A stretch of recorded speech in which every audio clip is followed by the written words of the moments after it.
Okay, let's see how we go with this. The nerds will inherit the copier world. Yep, I do believe it so, folks. So Konica Minolta, look out. Silly company.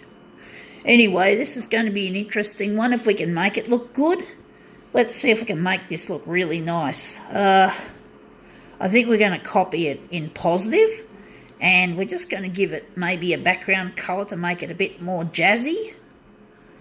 Will it be red or will it be blue? We're going to do red. Let's see if we can make this look really, really nice.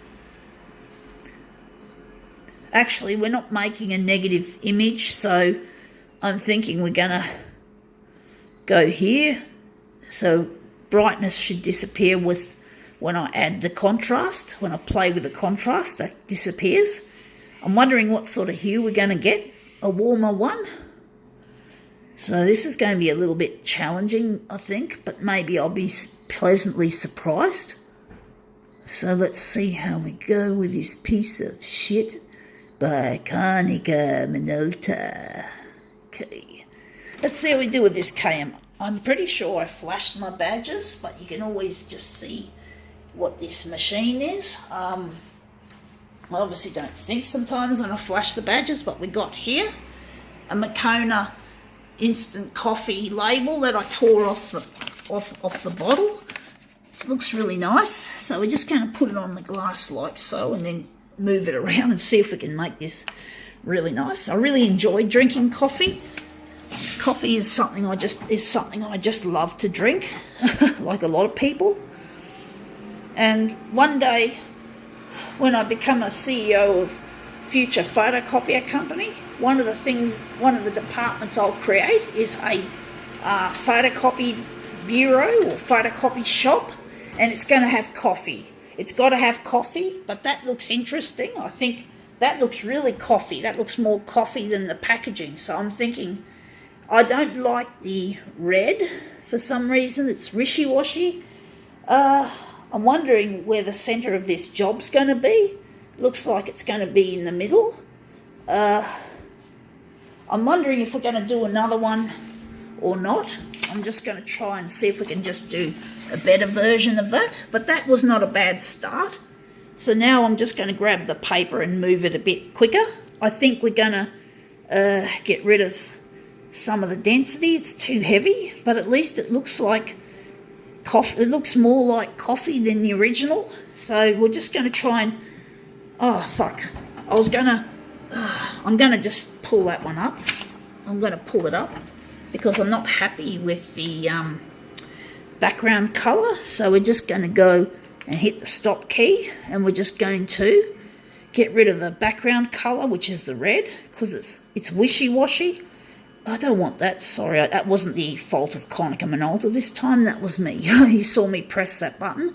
When we blame companies like Konica Minolta we've got to be honest about it. We've got to make honest criticisms as much as we can based on facts. So basically we've got to try and learn about what's right and what's not.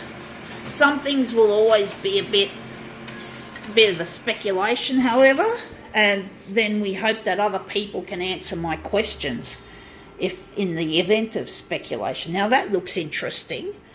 I'm wondering which one we're going with. So this one looks really strange. I don't know how I'm going to make this look really good. So I'm going to use this. So it's a mirror image of itself, which is really an interesting concept. We're going to throw this on we're going to take it off and recycle the paper. But we're going to see what we can do with this. It's not the greatest looking piece. I'm going to try and fit it within the A5 area and enlarge it.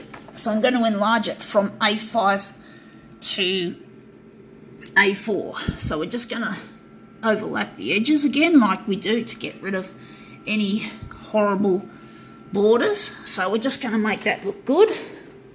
And we're just going to put the enlargement on 141, and we perhaps may have to lighten up the density. I think we've made it dark, but maybe if we didn't do it dark, it may not look like coffee. as much as we'd like it to. So this is a really interesting thing we've done here. So I'm thinking the hue can go back to the center, and we're just going to see if we can make this be into a really nice mirror image. And basically, yeah, I want to call this photocopying bureau Copy and Coffee, because it sounds really snappy. Copy and Coffee. Basically, that's how I'd like to call it. A copy shop called Copy and Coffee. Now that looks interesting. I think we can run with that, even though we still got that there, but it's interesting. I think that's the way we are gonna. So I'm wondering if we're gonna just go here, but basically it's going to be called Copy and Coffee, and it's going to basically have in there a barista. We're going to have photocopiers that are artificially intelligent, and the photocopying bureau will be self-service. But as for the coffee, we're going to have an actual barista.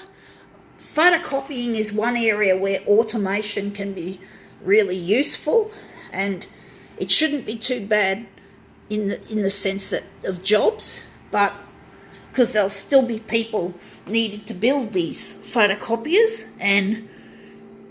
But basically the barista, as for the barista in the coffee shop, well, he or she, well, they're going to be people. We're not going to get rid of the barista. We're not going to make coffee. We're not going to fuck off, Konica. Fuck you. We're not going to make the barista into a robot. We want a real barista. We want someone who can really pull some really good coffee to make a really good coffee. Cappuccino, mocha, whatever coffee that people have in normal coffee shops. Well, yeah, it's going to be a proper place where you get served by people. So, and basically, yeah, we hire a barista that's absolutely passionate about his or her craft of making coffee and other associated beverages. So, yeah, we've got to call it Copy and Coffee. So that'll be like a really good place to hang out, and to a bit like a new version of Kinko's. Kinko's is now gone. Apparently, oh fuck, I just bumped it. Stupid. But basically, Kinko's apparently was bought out by, you guessed it, fuck yous, or maybe you didn't guess it, not fuck yous. Sorry, people, I said fuck yous. I didn't mean you. I meant Konica Minolta. But basically, Konica Minolta apparently bought out Kinko's, and we haven't seen Kinko's on the scene for a long time. It was once, before it was bought out by Konica Minolta, it was bought out by FedEx and became FedEx Kinko's. But Kinko's was a huge institution around the world. It started apparently in the wonderful city called New York by a guy whose nickname was Kinko, because I think he had red hair and it was really frizzy or something, and that his hair was kinked. He was nicknamed Kinko. And Kinko's was a huge worldwide chain of photocopy shops and printing and all associated activities. So I'm really disappointed that Kinko's no longer exists except in the hands of Konica Minolta. I don't even know if they still have Kinko's in Japan, but there's no more Kinko's. I'm very disappointed, but we want to create another institution called Copy and Coffee.